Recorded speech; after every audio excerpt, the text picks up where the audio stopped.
Oke, di video sebelumnya saya udah review Vortex Series VX8 Pro. Dan kali ini saya bakal nge-review lagi produk keluaran terbaru dari Vortex Series yang tanggal perilisannya nggak jauh dari VX8 Pro. Vortex Series VX6. VX8 Pro dengan layout yang lebih compact lagi.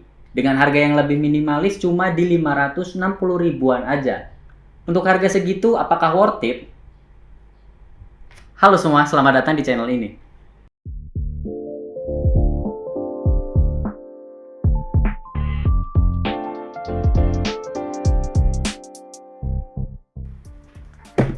Nah, ini tampilan dari packaging VX6-nya ya kurang lebih masih sama kayak packaging VX8 Pro sebelumnya. Di sini dia ada outer sleeve yang warnanya hijau tua. Terus masih pakai aksen emas yang reflektif juga di tulisannya, dan tulisannya ini juga masih bertekstur gitu ya. Dan mungkin yang membedakan itu di bagian pinggir sini nih, karena dia VX6 jadi ada tulisan VX6-nya. Tulisannya VX6, dan juga bagian sini yang di checklist brown karena kebetulan unit ini Gateron brown. Dan juga ukuran kotaknya lebih kecil ya daripada VX8 Pro.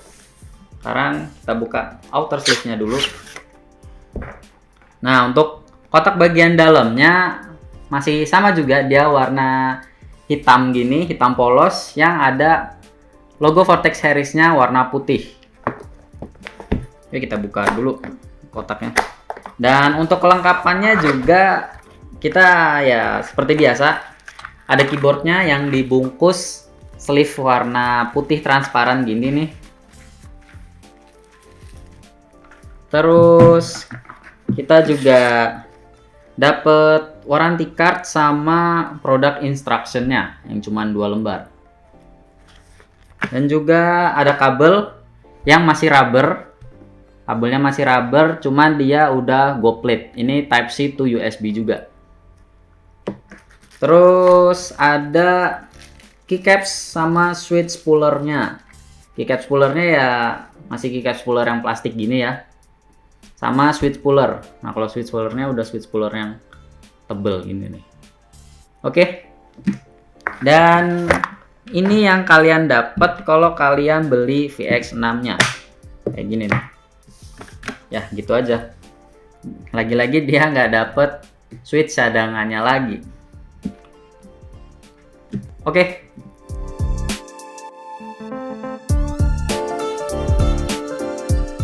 Untuk dimensinya, VX6 ini punya panjang di 31,5 cm dan lebar di 10,5 cm. Dengan ketebalan sekitar 2 cm, VX6 ini punya ukuran yang sama kayak VX8 Pro, cuma beda di bagian lebarnya aja. Ya wajar sih, karena ini 68 keys, jadi cuma bagian F-row-nya aja yang dipangkas. Untuk spesifikasi yang dibawanya mirip kayak VX8 Pro, yaitu backlight udah RGB, yang programmable, udah hot swap sampai ke 5 pin, terus juga dia udah mendukung fitur anti ghosting. Dan untuk switchnya sendiri dia udah pakai Gateron yang tahan sampai 50 juta kali klik. Untuk materialnya dia pakai plastik ABS di bagian bodinya dan ada aluminium alloy di bagian plate-nya. Untuk garansinya sendiri seperti biasa, Vortex Series udah ngasih kita garansi selama 1 tahun.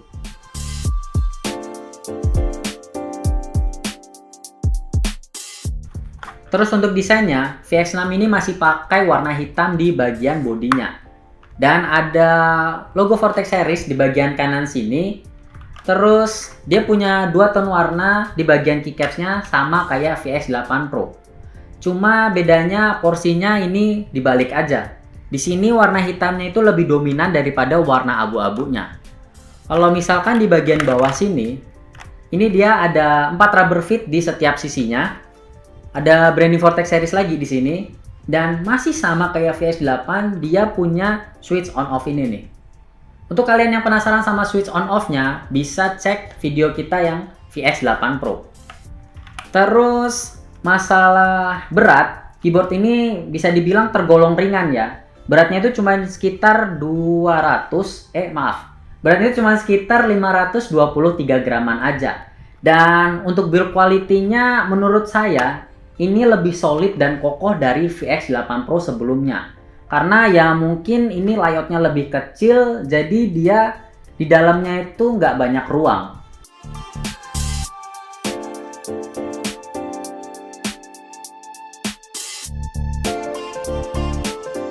Buat varian warnanya, Vortex Series VX6 ini cuma ada satu warna doang. Ya, hitam kayak gini aja. Tapi Vortex Series udah nyediain 3 pilihan switch Gateron, yaitu Gateron Blue, Gateron Brown, dan Gateron Red. Karena ini udah mendukung hot swappable sampai dengan 5 pin, jadi kalian bisa ganti switchnya dengan merek apapun.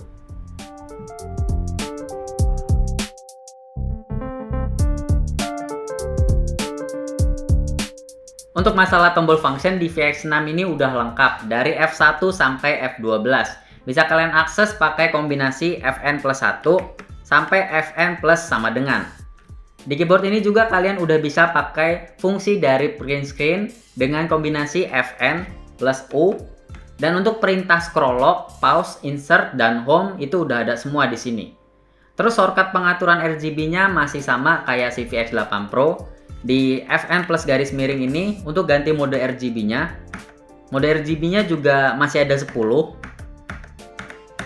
Dan juga untuk atur dari kecepatan transisinya ini kalian bisa pakai Fn plus tanda petik ini.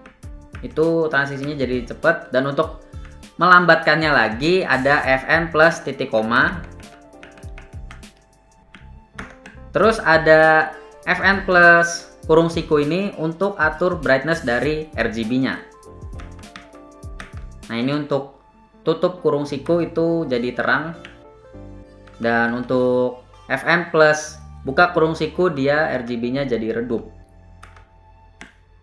Dan untuk matiin backlight-nya ini kalian bisa pakai Fn plus backspace ini untuk on-offin backlight-nya. Tapi sayangnya untuk function dari multimedianya harus absen di keyboard ini. Ya mungkin karena bagian F-row-nya sini nggak ada, jadi function dari multimedianya dihilangin. Buat softwarenya VX6 ini masih pakai software yang sama kayak VX8 Pro. Karena pakai software yang sama, jadi tata letak dan pengaturannya juga nggak berubah. Ini cukup bagus sih, karena kalau misalkan kalian punya dua keyboard itu, kalian nggak perlu capek-capek install dua software untuk masing-masing device. Good job sih buat Vortex Series, harusnya brand lokal lain bisa contoh nih. Oh iya, dan untuk penggunaan softwarenya kalian bisa cek video kita yang VX8 Pro. Oke, kayaknya build quality udah, desain juga udah, terus spesifikasi juga udah. Sekarang waktunya kita dengerin typing test dari Gateron Brown di VX6 ini. Yuk!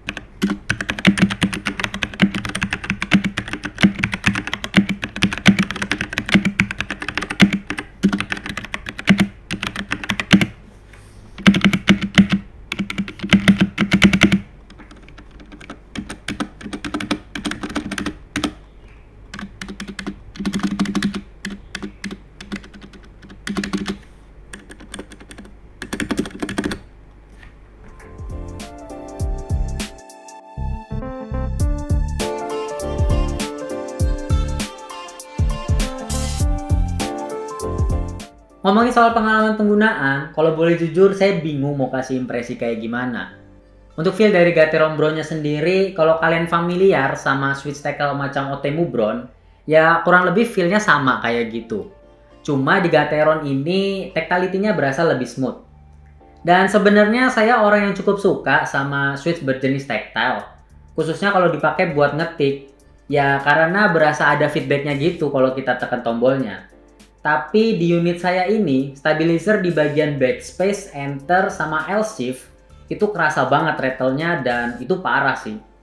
Terus di spacebar-nya masih ada rattle juga, tapi nggak separah di stabilizer lainnya. Nggak tahu ini apa saya yang lagi apes atau memang bawaan dari pabriknya, karena di VX8 Pro itu stabilizernya udah oke banget. Overall saya sendiri cukup suka sama VX6 ini. Kecuali kalau ngomongin rattle-nya yang parah. Untuk masalah desainnya ya semua balik lagi ke selera masing-masing orang. Karena ini keyboard udah fleksibel, jadi buat kalian yang kurang suka sama desainnya, kalian bisa mod aja ini keyboard mulai dari keycap, switch, sampai case-nya.